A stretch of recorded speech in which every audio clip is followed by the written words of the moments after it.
Kita awali dengan informasi pertama.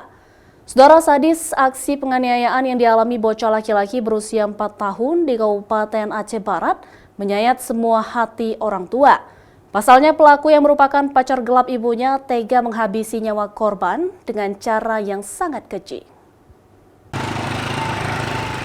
Inilah lokasi tempat penyiksaan terhadap bocah laki-laki berusia 4 tahun hingga meninggal dunia. Gudang tempat pembuatan gorong-gorong ini merupakan tempat pelaku bekerja dan tinggal selama ini.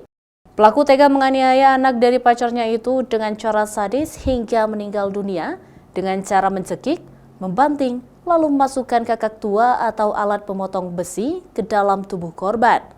Walau lokasi penyiksaan berada di pinggir jalan kawasan padat penduduk dan ramai dilintasi warga di Kecamatan Johan Pahlawan, Kabupaten Aceh Barat. Pelaku berhasil mengkelabui perangkat desa hingga tak ada yang curiga terhadap penyebab kematian bocah laki-laki itu hingga selesai dimakamkan di kuburan umum di Kecamatan Samatiga, Aceh Barat, desa tempat ibu pelaku berdomisili. Namun, aksi biadab pelaku baru terungkap setelah seminggu kejadian, setelah ayah korban yang tinggal di Kabupaten Simelu melaporkan ke Polres Aceh Barat karena merasa janggal terhadap keterangan istri terkait kematian anaknya.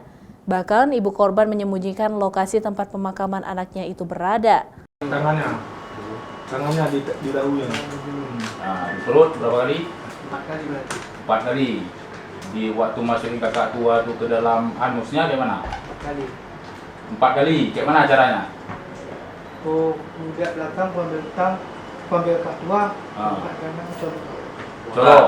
Kayak mana? Coloknya kayak mana? Putar di dalam anus. Ya. Nah. Habis itu pakaikan lagi bajunya. Ya, habis itu minta ampun, cabut. Siapa yang minta ampun? Ya. Dia. Si korban. Ya, korban. Habis itu Cabut, balikkan lagi. balikkan lagi. Pakaikan lagi bajunya. Pakaikan lagi baju. Kepada polisi, tersangka mengaku tega menganiaya anak dari pacar gelapnya itu dengan cara sangat sadis hingga meninggal dunia karena merasa korban menjadi penghalang hubungan gelap dengan ibunya.